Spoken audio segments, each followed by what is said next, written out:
Door het ministerie van Landbouw, Veeteelt en Visserij, LVV, wordt thans de 23e jaarlijkse vergadering van de Coordinating Group of Pesticides Control Boards of the Caribbean gehouden.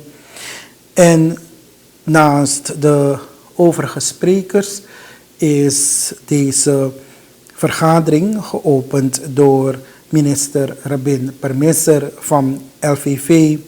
De vergadering die wordt gehouden in Krastapolski. We voeren nu naar dit moment. Suriname, like our neighbor Guyana, is a country with a lot of agricultural potential in scale, etc. Other countries, islands also, but I'm talking about the scale, etc. So please forgive me if I'm wrong. The aim is to reach the status to serve as a food shed for the region. It is important to reduce the import bill by using all the potentials what we have with each other. That's why we stimulate the regional and exchange of ideas one, but the regional and how you say the traffic of goods, etc., etc. That we experts like you also plays a very big and important role in promoting the projects, the commodities of each of our countries. The quality, what we have, what we produce, to reduce the import bill. We can give you some examples of the good practices within a country, but the good practices in the region itself. I just take an example to take cassava as an example. How do we process in our daily bread? We have here in Suriname good practices that we at least on this field can reduce the import bill on this area by 40%. Other examples are there. The Prime Minister of Antigua was 12 days ago here. And it was for us very nice to see the Prime Minister of Antigua as an example, what we have adopted in the CARICOM as to promote our projects. And he came here and we talked, we communicated, we discussed extensively how to start this country by country exchange of ideas. Not only that, but to start to buy products from each other. There's a big challenge on that. Suriname has the fact, the example that it's not so easy to bring our products in the region itself. So we have to discuss on that. We have to go on the action mode. And you, as a core group, in my opinion, plays also a vital role in that. The aim here is to implement integrated pest management, integrated crop management, and integrated vector management measures as much as possible. That does not mean that no pesticides are involved at all, but that we look at the responsible use of chemical pesticides or to switch to biological alternatives or other cultivation technical measures to suppress pests and diseases. As Mr. Laken has explained, we are already on that track with good practices and examples. It would be nice, but I see you don't have the time to have a field visit to those areas. And then a byproduct would be you would enjoy more of Suriname.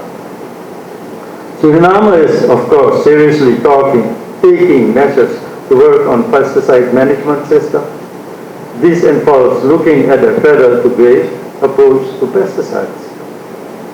Some of the measures are preparations of the ministry experimental gardens to set up farmer field schools to provide farmers with additional training, as we have set up already one in, for example, at Lilydale. That would be also nice to visit. The GAP, Good Agriculture Practices approach, is now also taught to farmers, whereby registration and trace back system products are of paramount importance. As I've stated, the good agricultural practices in country, but also, and that is, I hope, one of the aims of these meetings, to have the GAP practices in our neighboring countries.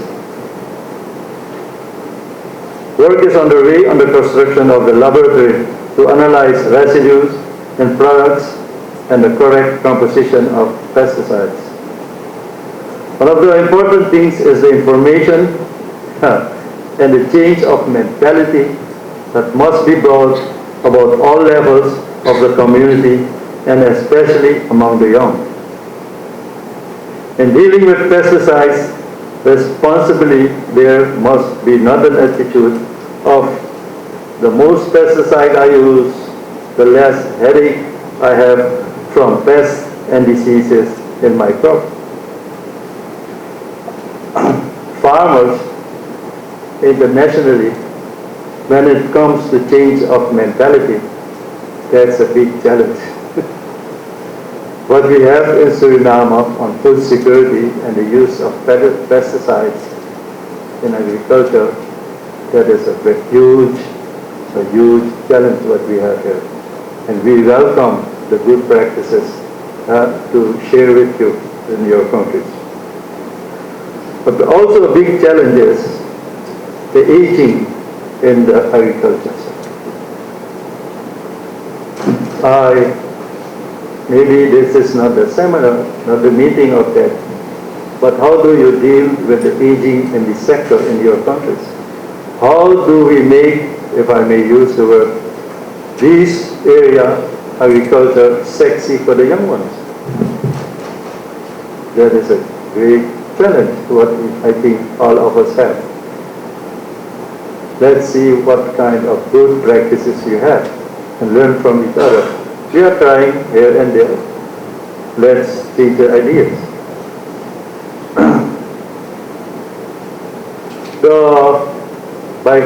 While comparing in other areas, I would ask, I think you surely will put attention on that, on the methodologies which we use. Do we measure the same things in the same way to compare with each other? Do we measure the same things on the same way methodological? Or otherwise, the statistical comparisons would be very difficult. Like we had a bird flu from Guyana through the Minister of Foreign Affairs. We had information, but it was scary that we didn't in beforehand. Not the specific information, what we needed to have to take proper action and soon. Afterwards, we did receive that. So on these aspects of methodology, changing of information, because it's very important for our people when it comes to act. So I encourage you also on this field to see where we can and where we do have to take the next steps. This is what we have to do, and there are more dangers due to excessive use. Two of them, only two of them, that excessive use and exposure can cause acute and chronic diseases in humans. Of course, you know that it's an open door. It also can cause pest and diseases resistance. I see in some areas the quantity and the strongness, I hope that is the good word, of the chemicals what we use, taking more and more. In some areas, not only in Suriname, some farmers, when they have a big area, they will take a little area to cultivate for themselves and their families, and the bigger area to sell to the local market. And that's what I meant when I said the change of mentality for our people. Because we deal with the health of our brothers and sisters in our countries.